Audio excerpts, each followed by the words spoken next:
Hey there, fellow finance enthusiasts.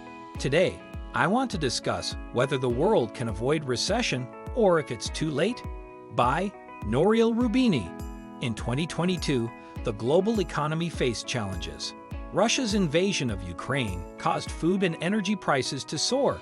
Europe, dependent on Russian gas and oil, suffered. Additionally, China's COVID-related shutdowns disrupted global supply chains. The Federal Reserve and European Central Bank intervened with interest rate hikes. Moving to 2023, the IMF predicts the Eurozone might avoid a recession, but concerns about AI replacing jobs and tensions between China-Taiwan and India-China continue. It's a dynamic global economic situation. Get ready for an economic roller coaster ahead. The coming year brings uncertainty about recession, and only time will reveal its outcome. As Nouriel Roubini said, economics is a wild dance floor, and recession is the clumsy partner trying to step on our toes. Let's hope we can avoid that clumsy partner with some skilled footwork. Let's take a hilarious plunge into the fiery depths of economic opinions with the one and only Nouriel Roubini. In his latest masterpiece, he's got some gloomy predictions about the world being stuck in perpetual crisis mode. Picture war, climate change, and inflation all partying together, wreaking havoc on our economic shindig. But hold on tight, because he's not done yet. Roubini believes Europe is about to do a nosedive into a deep, never-ending recession. Talk about a buzzkill. Meanwhile, the official forecasts are all like, nah, it's not that bad, guys. Don't worry, be happy. But Mr. Roubini here is channeling his inner pessimist and saying, oh no, it's gonna be a doozy.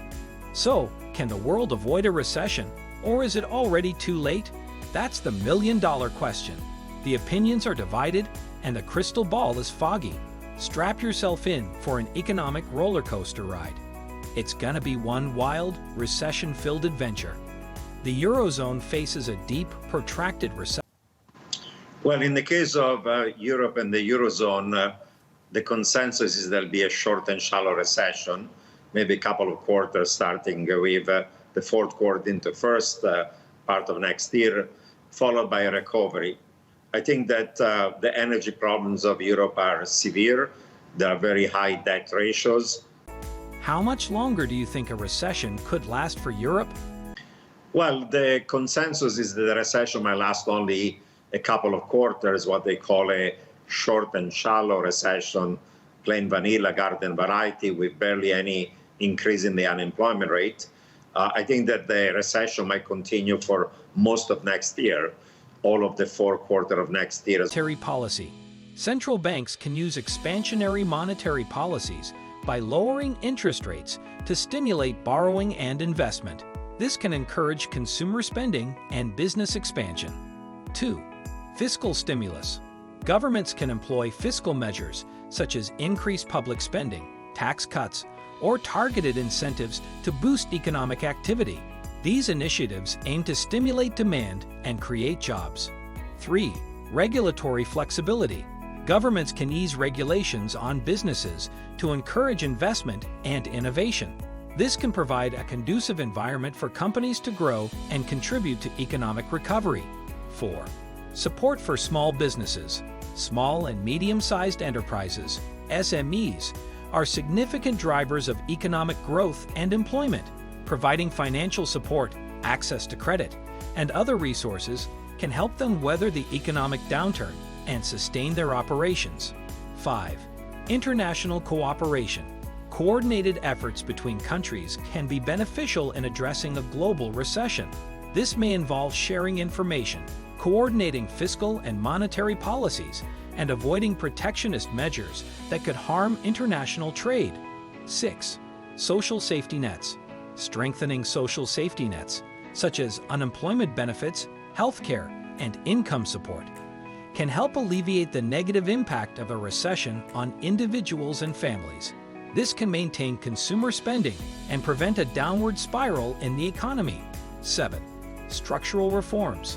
Governments can use a recession as an opportunity to implement long-term structural reforms. These may include improvements in education and training systems, infrastructure investments, and measures to enhance productivity and competitiveness. The effectiveness of these strategies can vary depending on the economic context and severity of the recession. Economic conditions and expert recommendations can change over time, so it's advisable to consult up-to-date analysis from economists like Nouriel Roubini. Energy prices are soaring, and policymakers are trying to help by giving us some cash. But artificially reducing prices won't solve the real problem. We need to shift to renewable energy. Meanwhile, the European Central Bank is tightening monetary policy to fight inflation, but the government's actions are adding fuel to the fire. It's like a dance party with mismatched moves. Hang on tight as we ride the roller coaster of energy prices. What about a quicker shift to renewable energy? You brought that up just then. Wouldn't that be something that would help spur on growth in that sector, at least, and perhaps solve some of our problems when it comes to climate change and energy insecurity? Well, it's easier said than done. For the last year, the share of renewable in global energy has gone from about 8 to 12%, while the one of fossil fuel has been falling from 82 towards 78%. Pandemics everywhere. COVID-19 has been a pain in the schnitzel, and we're not sure when it's going away. Plus, brace yourselves for more outbreaks in the future, because global pandemics are becoming the hottest trend since bell-bottom jeans. The culprit? Climate change. As we mess with Mother Nature, we're getting up close and personal with animals carrying all sorts of funky diseases. Bats, pangolins, you name it. They're like walking germ factories. And don't get me started on melting permafrost. It's like an ancient virus clearance sale down there, with bacteria and viruses thawing out and ready to party like it's 10,000 BC. The problem is, dealing with pandemics ain't cheap. It's like trying to buy a first-class ticket to Mars, costly and out of reach for most of us. Whether we're preventing or patching things up afterward, the bills keep piling up faster than Amazon Prime deliveries. But here's the kicker. Global cooperation is as elusive as a unicorn in a crowd of politicians. Everyone's got their own agenda, from China to the West, Russia, North Korea, and Iran. It's like a dysfunctional family reunion, where nobody can agree on anything, whether it's climate change, pandemics, or what toppings belong on a pizza. Speaking of China, they're still wrestling with COVID-19. But what's their next move on the world stage? Will they play nice or stir the pot like a master chef? They're challenging the Western order with their own brand of state capitalism and authoritarian rule. It's like the clash of the titans, but with geopolitics instead of giant monsters. So, buckle up, folks. Pandemics are here to stay.